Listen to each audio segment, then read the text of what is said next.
कुछ ऑडियो जो आई हैं उनसे ये बात साफ जाहिर होती है कि कुछ झुकाव जो है वो एक मखसूस सियासी जमात की तरफ है। और मैं ये बात वाज़ेह कर देना चाहता हूं कि ये बात बिल्कुल रोज़े रोशन की तरह आया है कि जब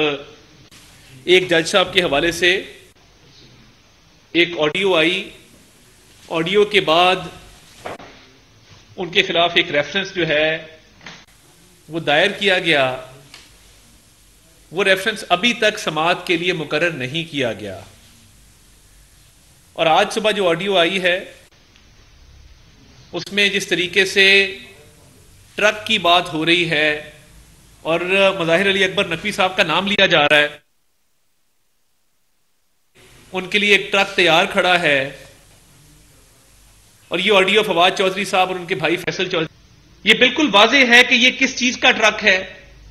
और मैं सोशल मीडिया पे देख रहा हूं एक रकम का जिक्र हो रहा है कि ये ट्रक जो है ये एक मखसूस रकम के लिए कोड वर्ड के तौर पे इस्तेमाल किया गया।